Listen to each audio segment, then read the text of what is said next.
Banking career আমাদের অনেকের কাছে খুব পছন্দের একটি ক্যারিয়ার। আমরা অনেকেই চাই যে ব্যাংক সেক্টরে আমাদের ক্যারিয়ারটা ডেভেলপ করতে। আজকে আমি একটি জব সার্কুলার নিয়ে আলাপ করব। সেই জব সার্কুলারটা এসেছে একটি ব্যাংক থেকে, যার নাম হচ্ছে গ্লোবাল ইসলামী ব্যাংক।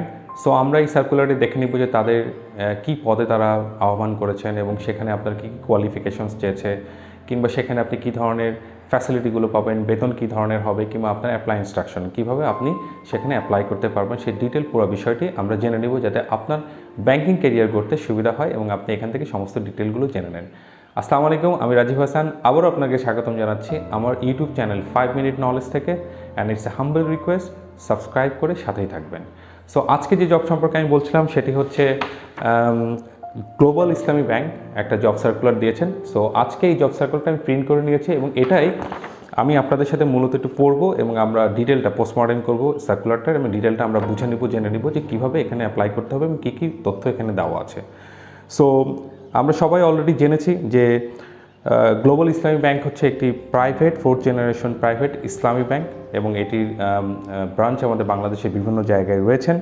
এবং তারা যে পদের জন্য সার্কুলারটি দিয়েছেন, তারা যে পদের এগেনস্ট সার্কুলারটি করেছেন সেটা হচ্ছে প্রফেশনারি অফিসার। সো আমরা অনেকেই জানি probationary officer it's a lucrative post একটা জব শুরু করার জন্য, এবং ব্যাংকিং সেক্টরে কেরিয়ার ডেভেলপমেন্টের জন্য it's a good opportunity. So আমরা এটা ডিটেলে আরও যাচ্ছি। যেমন এর কোয়ালিফিকেশন সম্পর্কে বলা আছে MBA, MBM, Masters with 4 years honors or graduations in any discipline from any public or private university যেটা UGC approved। তার মানে আপনার যদি 4 years গ্র্যাজুয়েশনস থাকে এবং MBA করা থাকে ইন এনি ডিসিপ্লিন, তার মানে কিন্তু আপনাকে ফার্স্টে যে কন্ডিশনটা বলেছে সেখানে কিন্তু কোনো ডিসিপ্লিনের কথা, মানে কোনো সাবজেক্টের কথা কিন্তু সেখানে উল্লেখ করা নাই। সো আপনি যে কোনো সাবজেক্টে যদি আপনার 4 years গ্র্যাজুয়েশনস করা থাকে এবং মাস্টার্স করা থাকে কিংবা MBA করা থাকে, তাহলে আপনি এখানে অ্যাপ্লাই করতে পারবেন। এরপরে যেটা বলা হচ্ছে যে BSc in CSE, BSc in Tripoli, BSc in ETE 4 years from any public or private university. এটা হচ্ছে পরের যেটা কন্ডিশন যেটা বলা হচ্ছে, ধরুন যে আপনার মাস্টার্স কিংবা MBA করা নাই, কিংবা তার সেক্ষেত্রে আপনি যদি BSc in CSE অথবা ট্রিপলি অথবা ETEতে যদি আপনার 4 years গ্র্যাজুয়েশনস করা থাকে ফ্রম UGC অ্যাপ্রুভড কোনো প্রাইভেট কিংবা পাবলিক ইউনিভার্সিটি থেকে, তাহলে কিন্তু উইদাউট মাস্টার্স কিংবা MBAও কিন্তু আপনি সেখানে অ্যাপ্লাই করতে পারবেন। সো এডুকেশন কোয়ালিফিকেশন সম্পর্কে এটা বলা আছে যে অ্যাপ্লাইয়ের জন্য আপনার মিনিমাম কী লাগছে। এরপরে যেটা বলা আছে যে candidates must have first division in all academic examination with GPA at least 4 out of 5 in SSC and HSC। That means আপনার SSC এবং HSC এবং অন্যান্য যে আপনার একাডেমিক কোয়ালিফিকেশন আছে সেখানে আপনাকে অবশ্যই ফার্স্ট ক্লাস থাকতে হবে, এবং GPA এর ব্যাপারে বলা আছে at least 4 out of 5 in SSC and HSC। এরপরে যেটা বলা আছে যে equivalent examination in CGPA at least 3 out of 4 and 3.75 out of 5 in honors or masters examinations। তার মানে বলেছি যে অনার্স এবং মাস্টার্স এক্সামিনেশন আপনাকে যদি 4 স্কেলে যদি রেজাল্টটা হয় তাহলে তো আপনার মিনিমাম 3 থাকতে হবে, আর সেটা যদি 5 স্কেলে যদি আপনার রেজাল্ট হয় তাহলে সেটা মিনিমাম আপনাকে 3.75 থাকতে হবে। সো আমরা যদি একটা সামারি করি, যদি আপনার অনার্স মাস্টার্সের রেজাল্ট যদি 4 স্কেলে হয় তাহলে মিনিমাম আপনাকে 3 থাকতে হবে, এবং যদি সেটা 5 স্কেলের রেজাল্ট হয় তাহলে সেটা মিনিমাম আপনাকে 3.75 থাকতে হবে। এবং SSC এবং HSCর ক্ষেত্রে বলা হচ্ছে যে আপনাকে অবশ্যই 4 out of 5 আপনাকে থাকতে হবে। সো এরপরে যেটা বলা আছে সেটা হচ্ছে আপনার কোয়ালিফিকেশনস ব্যাপারে, সেটা হচ্ছে good familiarity with most Microsoft computer qualifications. That means মাইক্রোসফটের যেই অ্যাপ্লিকেশনসগুলো যেগুলো আছে, ফর এক্সাম্পল মাইক্রোসফট ওয়ার্ড আছে কিংবা মাইক্রোসফট এক্সেল আছে, কিংবা এই বিষয়গুলোতে মাইক্রোসফট অ্যাক্সেস আছে। তো এই মাইক্রোসফটের যে প্যাকেজগুলো আছে, মাইক্রোসফট বিশেষ করে মাইক্রোসফট ওয়ার্ড এবং মাইক্রোসফট এক্সেলটাকে ওনারা মিন করেন আর কি। সো MS অফিসে আপনাকে পারদর্শী হতে হবে, আপনাকে কম্পিউটার লিটারেসি থাকতে হবে, এবং আপনি এই মাইক্রোসফটের যে অ্যাপ্লিকেশনসগুলো সেই অ্যাপ্লিকেশনসগুলো সম্পর্কে আপনার একটা সম্যক ধারণা থাকতে হবে, কারণ এটা আপনার জবের ক্ষেত্রে লাগবে। এরপরে যে সেগমেন্টে আমরা চলে যাব সেখানে বলা আছে যে আপনি কোয়ালিফিকেশনস যদি আপনি করেন, কোয়ালিফাই যদি করেন, এবং সেই সিলেকশন প্রসিডিউরটা কী হবে সেটা সম্পর্কে কিন্তু এখানে ডিটেল বলা আছে। যেমন ফার্স্টে যেটা বলা আছে, candidates processing requisition qualifications will be call for written test. That means এখানে কিন্তু প্রথমে রিটেন টেস্টের জন্য কিন্তু কোনো শর্ট লিস্টেড হবে সেটা কিন্তু বলা নাই।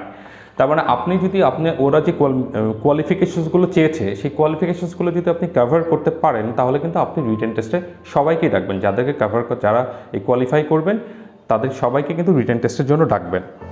এবং এরপরে যেটি বলা আছে সেটা হচ্ছে only the successful candidate securing the qualifying marks will be call for interview as per the merit list of the written test to complete the selection process. That means যে আপনি যখন কোয়ালিফাই করছেন, রিটেন টেস্টটা qualify করছেন, merit list অনুযায়ী তখন ইন্টারভিউর জন্য কল করা হবে। সো এটা হচ্ছে সেকেন্ড। সো আপনাকে ফার্স্টে কিন্তু আপনাকে রিটেন টেস্টটা কোয়ালিফাই করতে হচ্ছে এবং সেখানে কিন্তু একটা মেরিট লিস্ট হচ্ছে, কারণ সেখানে যদি 200, 500 কিংবা 2000 জন যদি কোয়ালিফাই করেন তার তো একটা মেরিট লিস্ট থাকবে না, একটা সিরিয়াল লিস্ট থাকবে। তো সিরিয়াল লিস্ট অনুযায়ী তখন কিন্তু ইন্টারভিউর জন্য কল করবেন।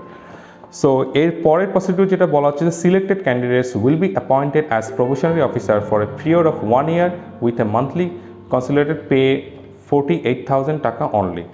তার মানে যারা আসলে যে এই রিটেন টেস্ট এবং যে ভাইভাটা ইন্টারভিউটা যেটা হবে সেটা যারা কোয়ালিফাই করবেন, যারা উতরে যাবেন, তাদেরকে 1 বছরের জন্য প্রফেশনারি অফিসার হিসাবে তাদের নিয়োগ দেওয়া হবে এবং সেক্ষেত্রে এই প্রবেশন পিরিয়ড চলাকালীন স্যালারি হবে 48,000 টাকা।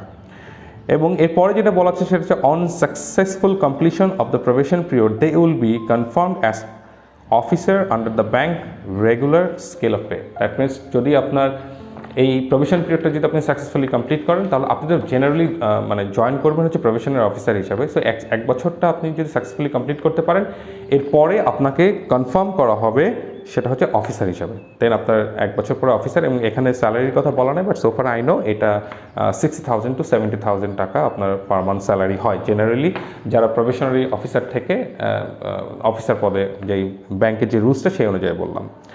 এবং এজের একটা বলা আছে, লিমিটেশনস দেওয়া আছে, সেটা হচ্ছে age maximum 30 years as on March 25, 2020। That means আপনি যখন এজ ক্যালকুলেট করবেন তখন আপনাকে 25 March 2020 এটাকে ধরেই কিন্তু আপনাকে এজ ক্যালকুলেট করতে হবে এবং এটার ম্যাক্সিমাম এজ বলা আছে 30 years। সো ওভার 30 years যারা তারা এখানে আসলে অ্যাপ্লাই করতে পারবেন না।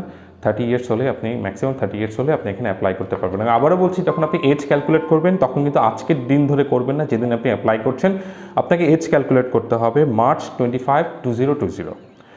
ওকে, এরপরের সেকশনে আমরা চলে যাচ্ছি, সেখানে কি নোটস সম্পর্কে কিছু কি নোটস দেওয়া আছে আর কি, সেই কি নোটসগুলো আমরা পড়ে নেব। সেটা হচ্ছে finally selected candidates will have a execute a security bond come service agreement to serve the bank for a period of 5 consecutive years from the date of joining.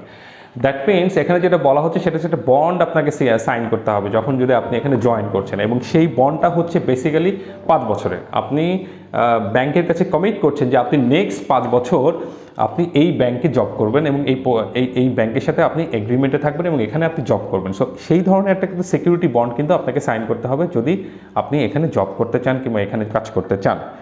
এরপরে বলা হচ্ছে job location anywhere in Bangladesh. আমি আগেই বলেছি যে এই ব্যাংকের বাংলাদেশের বিভিন্ন জায়গায় ব্রাঞ্চ আছে। সো আপনাকে বেসিক্যালি যে কোনো বাংলাদেশের যে কোনো জায়গায় কাজ করার জন্য যে কোনো স্পেসিফিক জায়গায় কাজ করব এবং এই স্পেসিফিক জায়গায় না পেলে আমি কাজ করব না, এই ধরনের মন মানসিকতাকে তারা আসলে ডিসকারেজ করছে। তারা বলছে যে আপনাকে উইলিং থাকতে হবে to work anywhere in Bangladesh, then you can apply.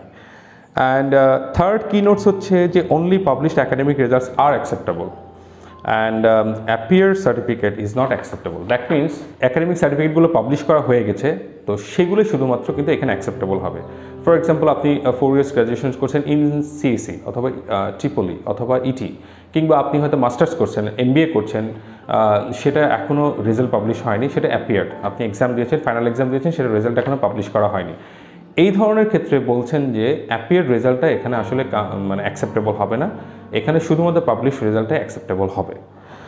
এবং এরপরের যে পয়েন্টসটি বলা আছে, any persuasion will be treated as disqualifications. আমরা অনেকেই আছি যে আমরা একটু পারসুয়েশনে বিলিভ করি rather than trusting on our skills অথবা trusting on our academic background. যেমন আমরা টাকা পয়সা দিয়ে কিংবা হয়তো আমরা আমাদের আত্মীয়স্বজন মানুষদেরকে ধরে রিকোয়েস্ট করে একটা জব পাওয়ার চেষ্টা করি। সো এইটা এখানে বলা আছে যে any persuasion will be treated as disqualification, সেক্ষেত্রে আপনাকে ডিসকোয়ালিফাই করে দেওয়া হবে এই ধরনের যদি কোনো রকম ইনভলভমেন্ট যদি পাওয়া যায়। এবং লাস্ট যেটা বলা হচ্ছে, the management reserves the right to accept and reject any application at any stage without notice. That means যে ম্যানেজমেন্টের একটা এখতিয়ার আছে কোনো অ্যাপ্লিকেন্টকে কিংবা অ্যাপ্লিকেশনসকে যে কোনো সময় তারা অ্যাকসেপ্ট করতে পারেন, যে কোনো সময় তারা রিজেক্ট করতে পারেন, ইটস দেয়ার রাইটস। সো সেটাই তারা এখানে বলে দিছে। এবং লাস্ট যেই সেগমেন্টটা নিয়ে আমরা কথা বলবো সেটা হচ্ছে অ্যাপ্লাই ইনস্ট্রাকশন, আপনি কীভাবে এখানে অ্যাপ্লাই করতে পারবেন। Interesting applicants are request to visit www.career.globalislamibankbd.com and can apply online with confidence by furnishing their detailed resume with a recent passport size photograph HSC, HSC certificate, last academic certificate and national ID mobile application form. That means এখানে বলা আছে যে আপনাকে basically এখানে কিন্তু অনলাইনে apply করতে হবে। সো এখানে কিন্তু ফিজিক্যালি কোথাও আপনাকে ড্রপ করতে হবে, কিংবা আপনাকে কোথাও মেইল করতে হবে, কিংবা চিঠি পাঠাতে হবে খামে করে, এরকম কিছু কিন্তু এখানে বলা নেই। এটাতে অনলি ওয়ান ওয়ে বলা আছে, সেটা হচ্ছে আপনাকে অনলাইনে অ্যাপ্লাই করতে হবে। এখন অনলাইনে অ্যাপ্লাই করতে গেলে পরে বেসিক্যালি আপনাকে কোথায় যেতে হবে সেই অ্যাড্রেসটা এখানে বলা আছে। আমি এই ডিটেলটা কিন্তু আমার ডেসক্রিপশন বক্সে দিয়ে রাখবো। সো আপনি ওখান থেকে ডেসক্রিপশন বক্সের লিঙ্কটা থেকে কিন্তু আপনি এই সার্কুলারটি বেসিক্যালি ডাউনলোড করে নিতে পারবেন। ডিটেলটা কিন্তু আপনি নিজেও স্টাডি করতে পারবেন। এখানে যে অনলাইন যেটা বলা আছে, তাদের যে অফিসিয়াল ওয়েবসাইট সেটা হচ্ছে যে globalislamicbankbd.com, সেটাই হচ্ছে career.globalislamicbankbd.com। এইখানে আপনাকে যেতে হবে এবং এখানে যেয়ে আপনাকে অনলাইনে অ্যাপ্লাই করতে হবে। অনলাইনে অ্যাপ্লাই করতে গেলে বেসিক্যালি আপনাকে ডেফিনেটলি সেখানে একটা অ্যাকাউন্ট ক্রিয়েট করতে হবে এবং সেখানে একটা অ্যাকাউন্ট ক্রিয়েট করার পরে আপনাকে বেসিক্যালি কিছু আপনার রেজুমিটা ওখানে সাবমিট করতে হবে, অনেক ডিটেল আপনাকে ফিল আপ করতে হবে এবং আপনার একটা পাসপোর্ট সাইজের ফটোগ্রাফের কথা বলা আছে এবং সেই ফটোগ্রাফের একটা সাইজের কথা বলা আছে, সেটা হচ্ছে 30 to 50 KB। এর বেশি আপলোড না করতে আর কি, হয়তো এর বেশি আপলোড করলে সিস্টেম নিবে না। এবং HSC সার্টিফিকেট এবং লাস্ট একাডেমিক সার্টিফিকেট এগুলো আপনাকে আপলোড করতে হবে। At the same time national ID সেই ন্যাশনাল আইডিও আপনাকে আপলোড করতে হবে। এবং এই ডকুমেন্টসগুলোর ক্ষেত্রেও কিন্তু একটা ফাইল সাইজ কিন্তু ডিফাইন করা হচ্ছে, সেটা হচ্ছে 200 থেকে 300 KB। এই 200 থেকে 300 KB বেশি যেন না হয়। সো এটার অ্যাপ্লিকেশনস ডেডলাইনটা আসলে কবে? অ্যাপ্লিকেশনস ডেডলাইন হচ্ছে জানুয়ারি 13, 2022। সো আমাদের কাছে এখনও still we have enough time, 1 মাস সময় আছে। জানুয়ারি 13 তারিখ আপনার হচ্ছে লাস্ট ডেট অনলাইনে অ্যাপ্লাই করার এবং এটা 2022 সাল এবং এর ভিতরে আপনাকে এটাকে অ্যাপ্লাই করতে হবে। সো আমি আগেই বলেছি যে প্রবেশনারি অফিসার হিসেবে কাজ করার জন্য এটা কিন্তু খুব ভালো একটা পোস্ট। আপনি যদি ব্যাংকিং সেক্টরে কিংবা ব্যাংকিং ইন্ডাস্ট্রিতে আপনার কেরিয়ার ডেভেলপ করতে চান, and at the same time এটা একটা গ্লোবাল ইসলামী ব্যাংক এবং এরা যে স্যালারি অফারটা করছে সেটা স্ট্যান্ডার্ড 48,000 এবং সেটা আপনি 1 বছর প্রবেশন পিরিয়ড কমপ্লিট করলে কিন্তু আপনার স্যালারি সেটা মানে 70 এই ধরনের একটা স্যালারি হয়ে যাবে। সো হুইচ ইজ ফাইন, আমার মতে যেটা মনে হয় আর কি আপনার কেরিয়ার শুরু করার জন্য আর কি। সো আজকে এই পর্যন্তই। আমি আশা করি যে আপনার আর কোনো প্রশ্ন থাকবে, কারণ আমি ডিটেলে সব কিছু বলেছি এবং পুরো সার্কুলারটি আপনার সাথে আপনি কিন্তু ডিটেলে আলাপ করেছি। তারপরেও যদি আপনার কোনো প্রশ্ন থেকে থাকে, জাস্ট ফিল ফ্রি, আপনি আমাকে আমার কমেন্ট বক্সে আপনার যেটা কোয়েশ্চেন থাকে সেটা আপনি লিখতে পারেন, and definitely I am gonna reply your comment. আর এরকম যদি হয় যে আপনি কিছু টিপস অ্যান্ড ট্রিক্স সম্পর্কে খুঁজছেন, যেমন আপনার ফেসবুক রিলেটেড কিছু টিপস খুঁজছেন, কীভাবে পাসওয়ার্ড হারিয়ে গেলে আমি সেটাকে রিসেট করতে পারবো, কিংবা জিমেল রিলেটেড কিছু টিপস খুঁজছেন যে জিমেলটাকে কীভাবে আমি তৈরি করব, কিংবা কারণ আপনি যখন এই অ্যাপ্লাই করবেন তখন কিন্তু আপনার ইমেল আইডি লাগবে এটাকে অ্যাপ্লাই করার জন্য, অ্যাকাউন্ট ক্রিয়েট করার জন্য, কিংবা আপনি একটা জিমেল আইডি আপনি ডিলিট করবেন কী করে, এই ধরনের যদি ইনফরমেশন আপনি যদি খুঁজতে থাকেন তাহলে এই ভিডিওসগুলো দেখবেন, তাহলে সেক্ষেত্রেও আপনার অনেক হেল্প হবে আর কি। সো আমি রাজি হোসেন আজ এখানে বিদায় নিচ্ছি। আল্লাহ হাফেজ, আপনারা সবাই ভালো থাকবেন। আসসালামু আলাইকুম।